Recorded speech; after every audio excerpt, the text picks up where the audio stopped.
everyone, this is LionShark08 from sharkthelife.com. We'll be playing some 1 cent, 2 cents Zoom poker from Pokerstars.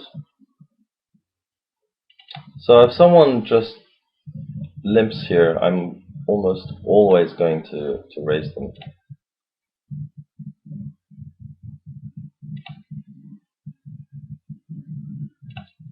This looks like a really scary flop for me, but on the plus side, a lot of the time this will be a very scary flop for my opponent as well.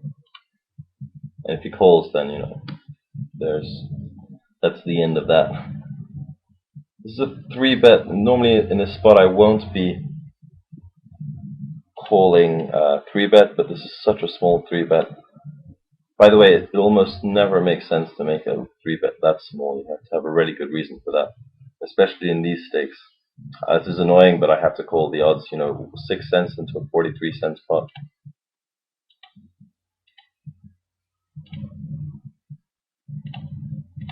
Let's concentrate a bit more on this. Okay, well actually this is going to be an easy decision now. It's an interesting hand. I mean, let's think of what range we can put him on here.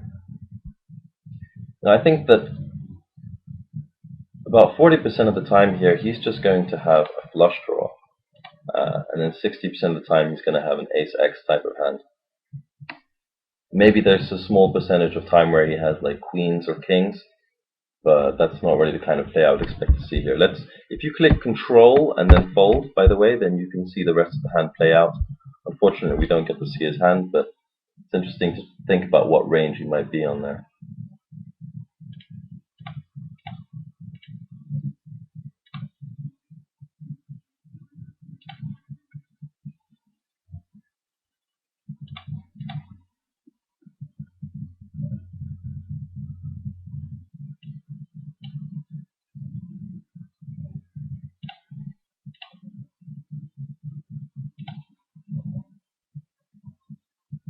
So as I mentioned in the video before, pretty standard ABC poker. There's not much bluffing to do in the micro stakes, but for Zoom in general it's pretty ABC. It does get a bit more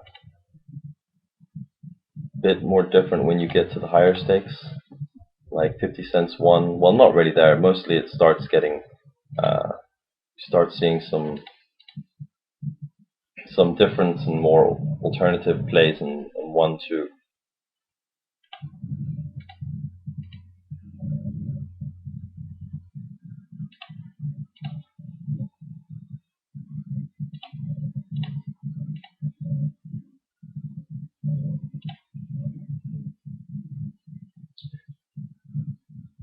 And in late position I often will raise with ATC, so any 2 cards. So in this position, if they had all folded to me, I probably would have just made a small bet.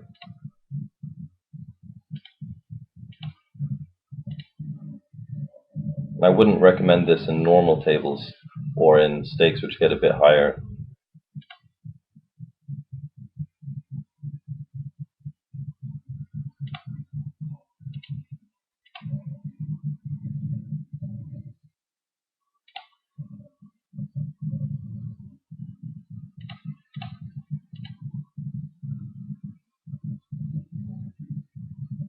Yeah, a 9-4 offsuit is got to draw the line somewhere, and so it's probably the hand which I would insta-fold most of the time here. This min bet is annoying, but I just don't really want to 3-bet him with 6 ace off.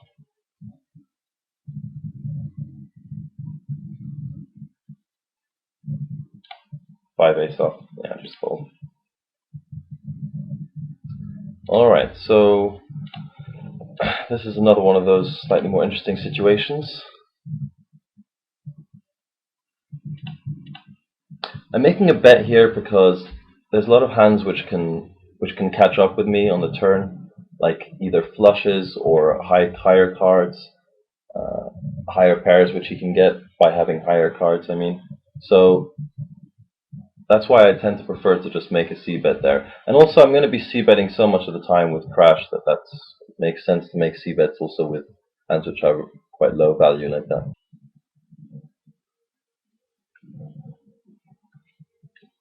Okay, I'm getting 3-bet with my ace-jack offsuit.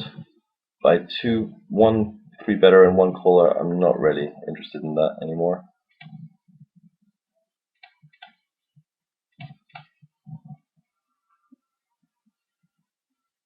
My standard bet from the cutoff or from the dealer is 2.5 big blinds. I think it's pretty good since you're going to be stealing so much of the time. There's not really that much point in raising more, especially in rush.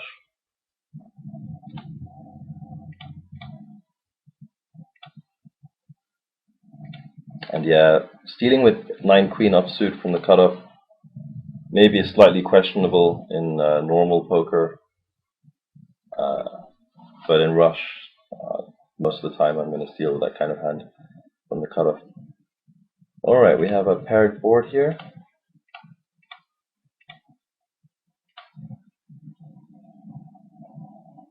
So let's just sit out on these tables and think about this hand a bit more. So he could be on the flush now. That is always a possibility. He could just have 2 high cards. But throwing second barrel here is it's doable. You know, I do have the flush draw, so this would be in some ways a semi bluff. I think I'm just going to go for it. An instant fold, which is nice. Again, 3-bet with jack ace, with jack king off. It's not going to be worth it there.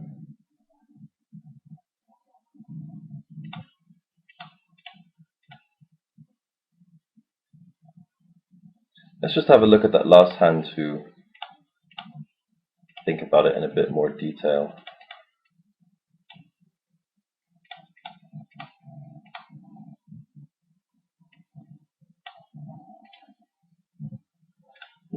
So let's say that this card, this 8 of hearts, had been a 2 of clubs.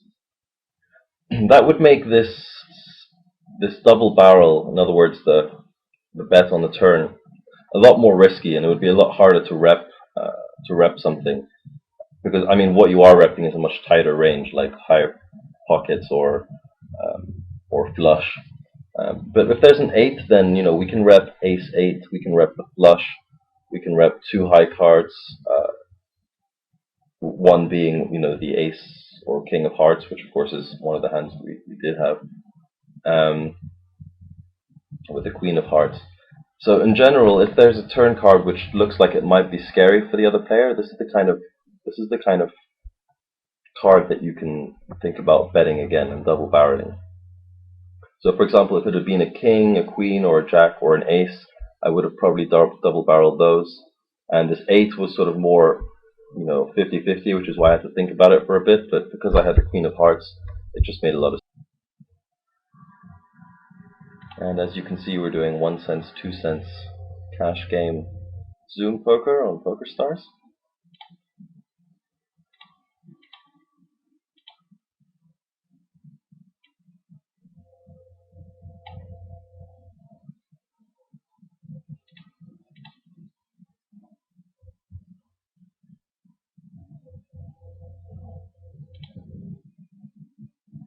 There's one little trick which I like to do is just to speed up things even faster. Is if I don't know what the hand is, which I don't, I'll just click here. Then when I click it, the table will open, and if it's a good hand, I can just move the mouse away, and nothing will happen.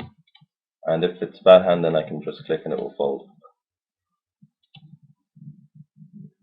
Just for those people who really lack the patience.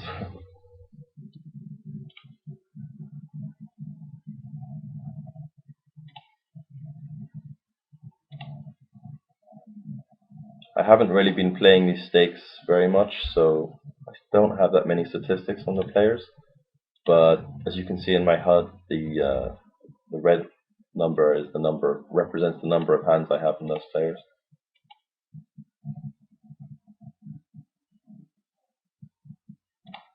So one thing which is really important for these stakes and for poker in general is the starting hands. So knowing which starting hands to play in which position. This just makes it so much faster if you just basically know instantly what to play and what not to play. This is probably not good enough hand to play in early position.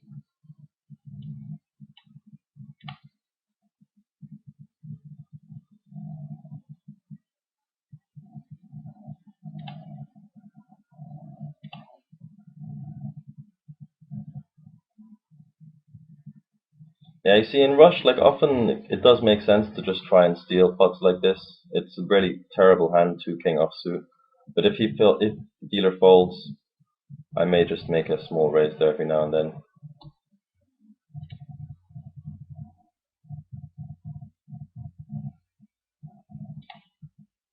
Just because Rush players are like uh, so much tighter on average.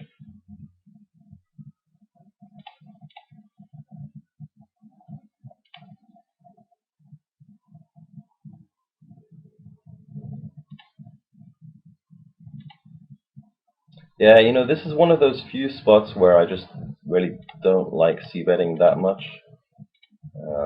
I mean, I have no equity if I get called. I'm just, hoping for a jack and that he doesn't have anything better than that. So,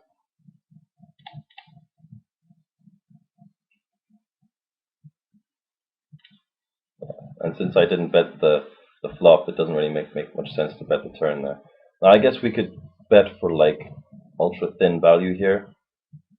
Let's see if we can do 0.03.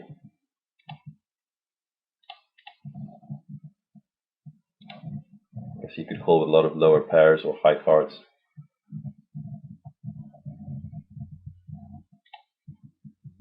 So that's called a suck bet, by the way. And if we just expand on that idea for a second.